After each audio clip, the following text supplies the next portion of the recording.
Hey, good stuff, family. Today I'm going to be talking to a cancer survivor, a warrior, and because yesterday was National Cancer Survivor Day. And I thought a day is not enough, unfortunately, for all the people, even who I know, who are warrioring through, for the people whose kids and loved ones have warriored through valiantly. And I also salute them today for having fought the good fight and for inspiring. I see how they inspire these families. So many people they still inspire, even in their loss. And this whole Good Stuff family media brand that we're doing right now, it's about repurposed lives. It's about redirected priorities, if you will. And it often comes in the form of career changes you didn't see coming. It comes in that diagnosis that hits you, like that Tim McGraw song, "How's It Hit You When You Get That Kind of News?" It comes in the form of committing to pledge to a life of sobriety and to repurpose our lives and redirect our priorities. So I thought, all right, I'm going to turn this day yesterday of honoring survivors, cancer survivors, into a week. Maybe even we do one a week. There's so many I know that deserve to be saluted, upheld. And the thing is, when we say together we can, together we will, when you pull that string, you realize how many things people are doing in the wake of that life-changing diagnoses, how many things they're doing that lead to things other people are doing. And that's the together we can, together we will, and the God weaves. Now watch him work. So with that set up, I'm going to bring in, well, I also wanted to make sure that you guys comment, because I see there are a lot more people watching than have actually commented. So if you could just give a shout out that you're watching, that helps us to kind of interact with you guys. And I would love it, I'll say it a couple times, but I would love it if you could put the name of a survivor, a cancer survivor who you know and love, and maybe a sentence or two why they inspire you. And that will be kind of a tribute to them in the comments as well. So I'm going to bring in my new friend, John Webb, here. Speak. Look, I just, as I said your name, thought the weaving, the web. It's like that, isn't it? Yep.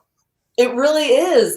It's about that the connection that, because of things we all we would never have scripted on our own. We would never have chosen. For you, it was a testicular cancer diagnosis, right? And that was it was at 34 years old that you. Yeah. It actually, Dawn, it was like 23 years ago. Mhm. And when I was diagnosed, I was pretty ignorant about cancer. I mean, I thought it happened primarily to like older people, like people at that time that were maybe my parents' age or my grandparents' age. I really had no idea the fact that I was a male and between the ages of 15 and 35, that I was at risk for testicular cancer. I mean, it's really pretty shocking. You know, 15. I mean, that was surprising to me. 15 years old. yeah, and over the last 25 years, I mean, I can't tell you how many people I've run into that had the same diagnosis as me. I mean, a guy's lifetime chance in getting this disease is like 1 in 300. And I had no clue. I mean, again, I was pretty ignorant about it. I was just kind of kicking along, living my life, and was fairly asymptomatic.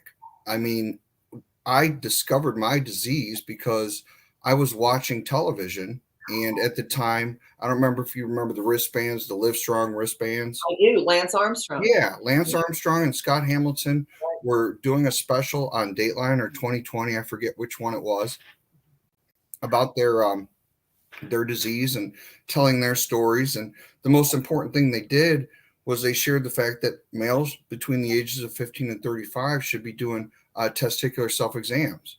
And I knew ladies should be doing breast exams, but I didn't know guys should be doing testicular exams. So I did one, and I found like a symptom, which was like a swollen testicle. It didn't hurt. It wasn't visually apparent when, I didn't notice it until I did the little exam. And that's what got me to the doctor. And even when I went to the doctor, he said, well, the chances that you're doing a testicular exam and find this the first time, more likely than not, it's an infection, because that can cause swelling in your body as well. So I went back a week later and it was still there, and they did an ultrasound and then subsequently a CAT scan. And I found that this stuff was all over me. I mean, I was like, I was stage 3. There's a tumor marker called an alpha fetoprotein, and in guys it's normally like between 1 and 5. Mine was like 900 something, and this stuff had went up and made a big old tumor right under my kidney that I didn't even know I was there, and it was horrifying, to be honest with you. But you took that, then you obviously you warriored through, you beat it, because with early detection, for sure, it's up to 99% curable. Right. And my doc told me, he's like, you really still, even though you're stage 3, you still have about a 90% chance of beating this, because the chemotherapy regime they had developed is very effective. But, when I go back and do my talks to kids, which I'll tell you about in a little bit, I tell everybody, it's like, well, why wouldn't you want to find it early? Because I had to deal with like 21 chemo treatments, a secondary surgery, and it basically put my life on hold for, gosh, at least a year. Okay. Until I felt normal. And I do have a few lasting side effects that are my new normal. I mean, they don't preclude me from doing anything, Yep. but it's stuff that, yeah, if I didn't have to deal with it, it would be kind of nice, Yeah, what you did though, you went in, like we said, 15 years old. First of all, any chance we can avoid having to say testicular, or it's a word, it causes all, so it's uncomfortable. It's uncomfortable. Yeah. You're saying you went into these schools, made these kids a little uncomfortable with that program. Tell us about it. And you actually found a senior, or a student, and a dad. Yeah, the very first year we did it, I think. I mean, I've talked to thousands of people about it. And what happened probably about maybe 2 or 3 years after I was diagnosed, I got a letter in the mail from the Hillcrest Community Outreach Program looking for donations. And I said, well, I can't really give you any money because I had just basically started my business, was less than 10 years old. But I said, I can be your poster boy and I can go in and tell my story. So what we would do is we'd go into health classes for 10th and 11th graders at local high schools. And I would tell my story, and we'd have testicular models and breast models because they were health classes. So we figured we'd talk to the ladies about doing BSEs, even though young ladies at that young of an age aren't necessarily at risk for breast cancer, but women do get it in their 20s and 30s. So our thought process is, well, why separate the girls out?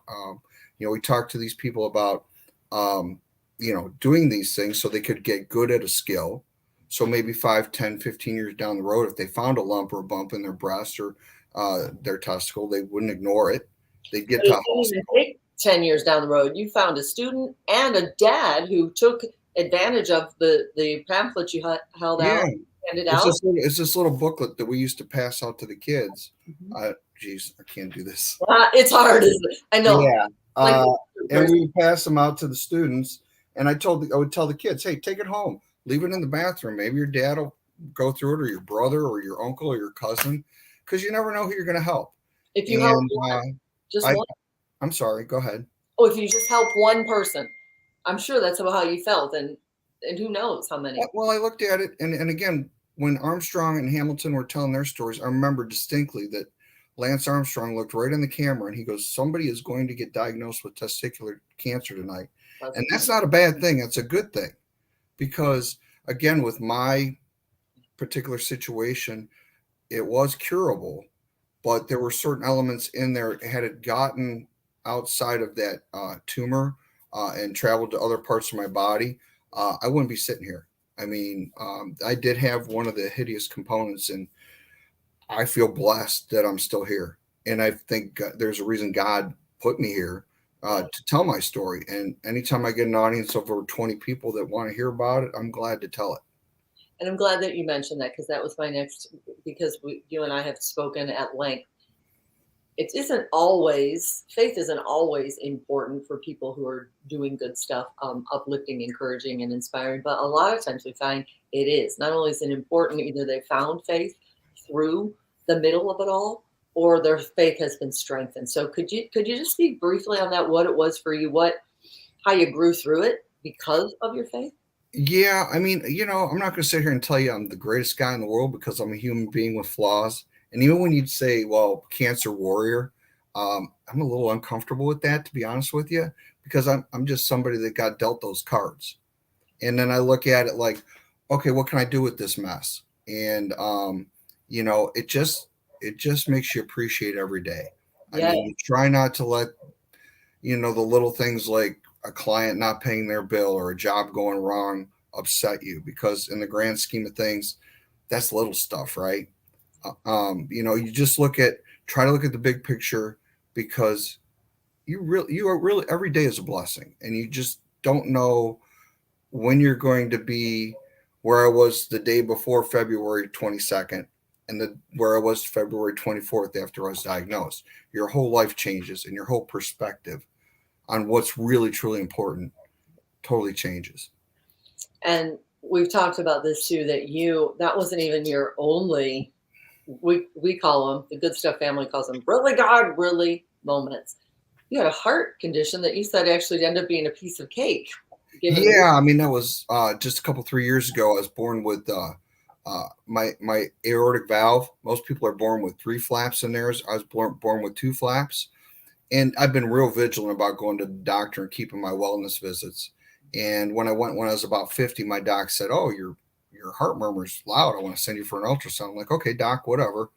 And then he's like, "Well, your valve's going bad." And I'm like, "Oh my gosh, what now?" Right. And but I was like, "Well, let's get it fixed." And he's like, "Well, we don't have to do it right now," because they were perfecting the surgeries to maybe not have to do a chest cracker, because they do it on older folks, where they can go through their leg and you're recovered in a couple days. But unfortunately, like within 2 or 3 years, they're like, you got to get it done. And it was like a 1 month. It was hard.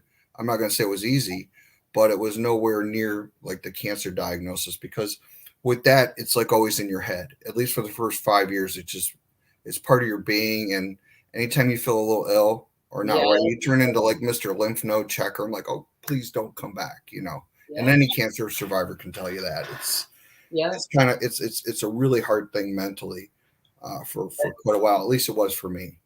When we say, yeah, go ahead.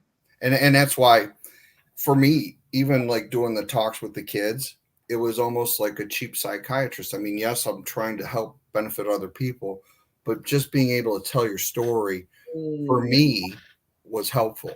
Just to kind of lay my cards out there and talk about it. Some people are very personal and private about it, and that's fine, because everybody deals with it a little bit differently. I say personally, my story for his glory. These stories often for his glory. And to that end, I see in the comments, Kelly Ann is our friend who is a faithful follower of the Good Stuff page. And she is giving a shout out to Nancy Mino, who I spent an hour and a half, I think, on the phone with today. I said, I'm the self-appointed president of her fan club. Talk about 3 different times, just re-diagnoses, and where started with colon cancer. So we're going to hopefully have her on this week. But Kelly is the one who referred us. And Kelly has her own story, overcomer story, several times over. It's pulling the string. She said she helped support others going through cancer. My mom for surviving breast cancer, she's given a shout out to, along with Lori Martin Craig, a great woman who has survived cancer multiple times and gave great starts to many kids through her teaching preschool and many more. So to be able to give the shout out to them, we're just grateful for that. And I wanted also, if you're from Twinsburg, correct? Yes. So when we talk about the reach that you have, do you feel like doing something like this, because we're starting this whole new initiative, and you're the very first person. Thank you. Thank you. You're great for having me. So grateful. First person to be sponsoring it. He owns Prestige Printed Products, and we're just trying to figure out a way to catapult these stories, the slingshot stories we call them, where you just, a diagnosis, a heart condition, a death in the family. It's the slings, the pulling back, and then the release of where it takes us further than we could have ever imagined for having been there. So your story is a slingshot story. And I feel like it's my own story is a slingshot story. And by being here in Twinsburg, in North Royalton, we're hoping that if you're seeing this and it's resonating with you and you feel it on your heart, that maybe you could share it. That's how you get it out, right, John? Yeah, I mean, because you never know who you're going to help. And you never know if that person just sitting across the table from you is like, you start telling your story. It's like, gosh, I've had this like lump or bump here for a couple of weeks, but it doesn't hurt. So it's no big deal. Well, and the doctor that used to do this program with me, he was very profound when he said, what you don't know can hurt you. Because a lot of times cancer, it'll give you vague signs, but people don't really rush to the doctor unless they don't feel well. And you never know. If you're telling your story, that person might be, you know what, I better get this checked out. Or you know what, I'm over 50. I should have my colonoscopy done. Right. So you never know. And just start the dialogue. That's the thing. It's not easy. We just said that when we're talking about those words, it's not even easy to say. But the flip side is, if you're using your story for a purpose, do you feel like you have more of a purpose-driven life on the opposite side of this diagnosis? Well, I do, and one of the things too that I want to get back to, because I should have mentioned this earlier, is a lot of people, like, especially when you're talking about that part of your body, they're like fearful that, like, I'm not going to be like the same person I was before. Like, especially young people, right? They're going to be like, wow, that part of my body's got to come out. Well, I always tell kids, it's like you have two eyes. If you lose an eye, you can still see. You have two testicles. So if you lose one, you can still perform, still have kids. In fact, my son was born after my diagnosis, and I didn't store or bank sperm or anything like that. He already had two healthy kids, and the chemo kind of knocks your fertility down for a while. Right. And for me, it returned, and my wife was pregnant within a month of being done with treatment. So,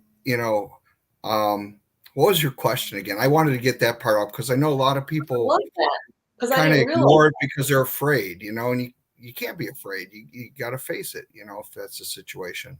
Well, and your purpose-driven life from here on out has to do with, let's just call the uncomfortable the uncomfortable. Yeah, I said testicular.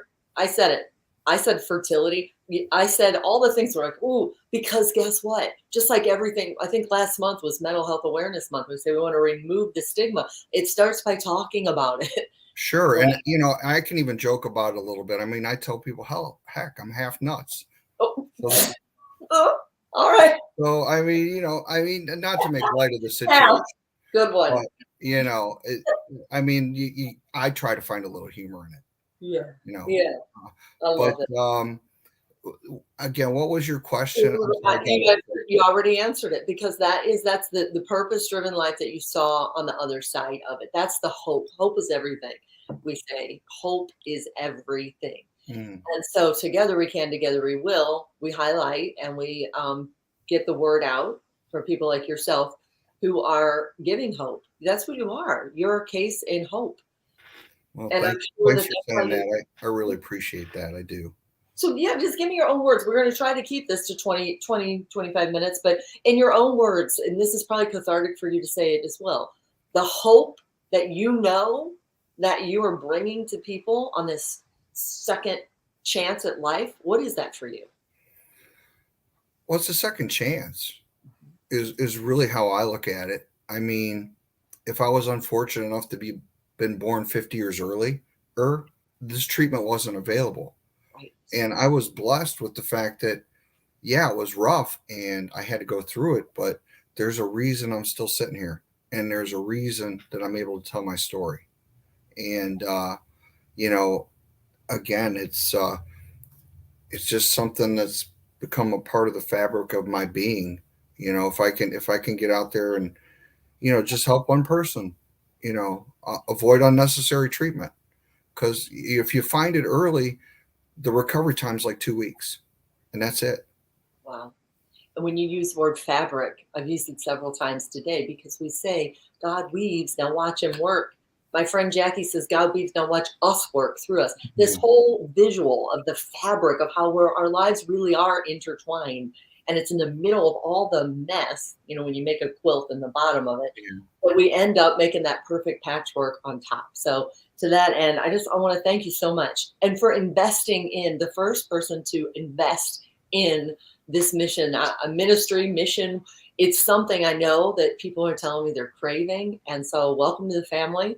I think it's not an accident that we have the tree, the family tree. Isn't that crazy? I'll move out of the way. Look at that. I mean, come on. Isn't that crazy? We didn't coordinate this. We did. No.